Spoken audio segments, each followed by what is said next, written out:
Assalamualaikum warahmatullahi wabarakatuh. Perkenalkan, saya Muhammad Husain Mutar, mahasiswa dengan nomor metrik E1922254. Pada kesempatan kali ini, saya akan memaparkan penafsiran berkenaan ayat-ayat dalam Al-Quran yang dimana ayat tersebut mengandung unsur sains di dalamnya. Dan pada kesempatan kali ini, saya akan mengambil Quran surah Al-Alaq ayat 15 sampai 16. Mari kita mulai.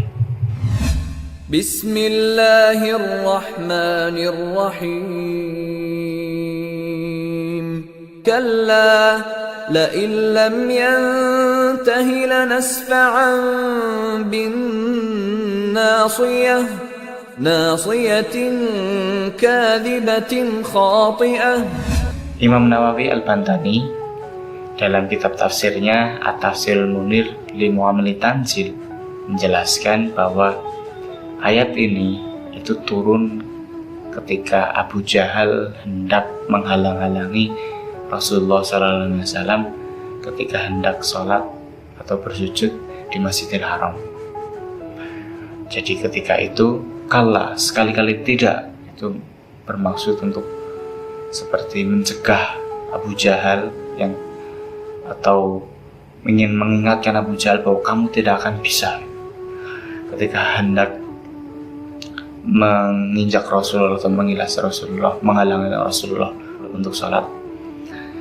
Ilam yantahila nasfa'an bin nasiyah. Jika kamu tidak berhenti, jika dia tidak berhenti, dia Abu Jahal maksudnya, maka kami akan tarik ubun-ubunnya.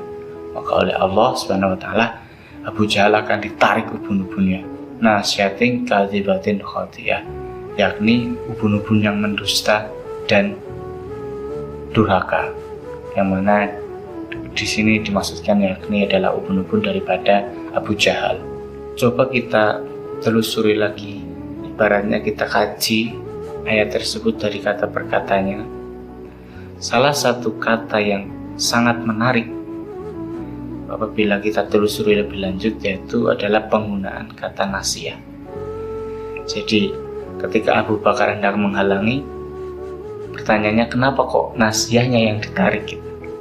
Dan di ayat selanjutnya dijelaskan nasiyah yang mendusta dan durhaka.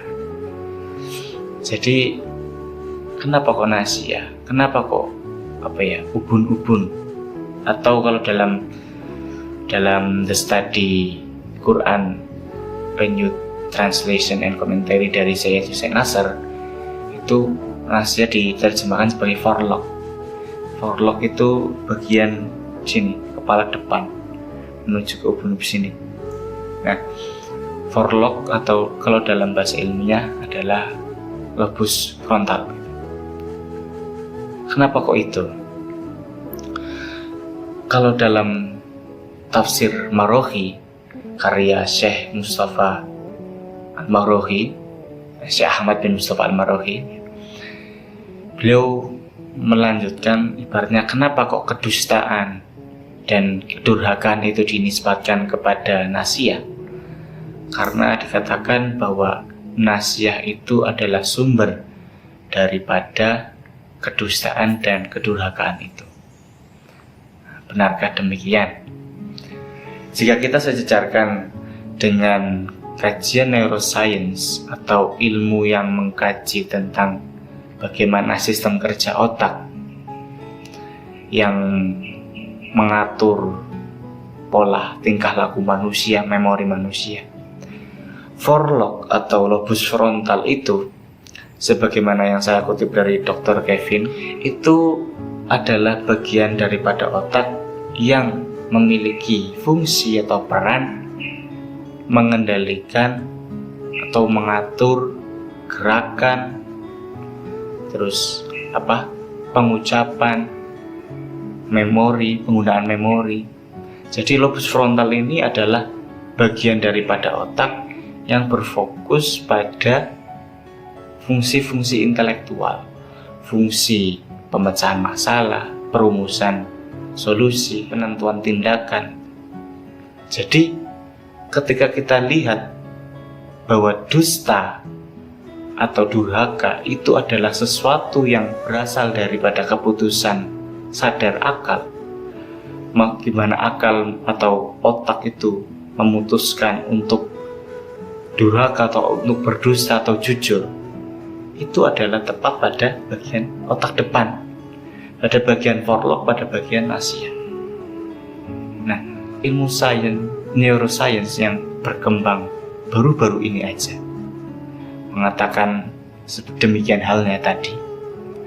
Oleh Al-Quran yang turun beratus-ratus tahun sebelumnya menyebutkan dengan sangat presisi bahwa kedustaan dan kedurhakaan itu dinisbatkan pada otak bagian depan. Jadi kalau misalkan dalam konteksnya Abu Jahal ini ibaratnya memaksakan diri untuk menghalang-halangi Rasulullah dalam sholat, maka akan ditarik otak bagian yang dimana sehingga Abu Jahal itu tidak akan bisa ibaratnya melakukan itu, tidak akan terkujur kaku, tidak bisa melakukan itu karena bagian otaknya ditarik oleh Allah, sehingga Abu Jahal tidak akanlah bisa menghilas atau menginjak Rasulullah ketika bersujud di Masjidil Haram. Ayat tersebut ya tentu merupakan suatu kemujizatan daripada Al-Quran, yang mana Al-Quran yang turun beratus-ratus tahun sebelumnya mengatakan dengan sangat presisi bahwa nasiyah atau ubun-ubun itu adalah bagian daripada otak yang berfungsi untuk atau berfungsi dalam menentukan apakah dia dusta atau dia jujur, dia durhaka atau dia taat. Masya Allah. Sekian daripada saya. Assalamualaikum warahmatullahi wabarakatuh.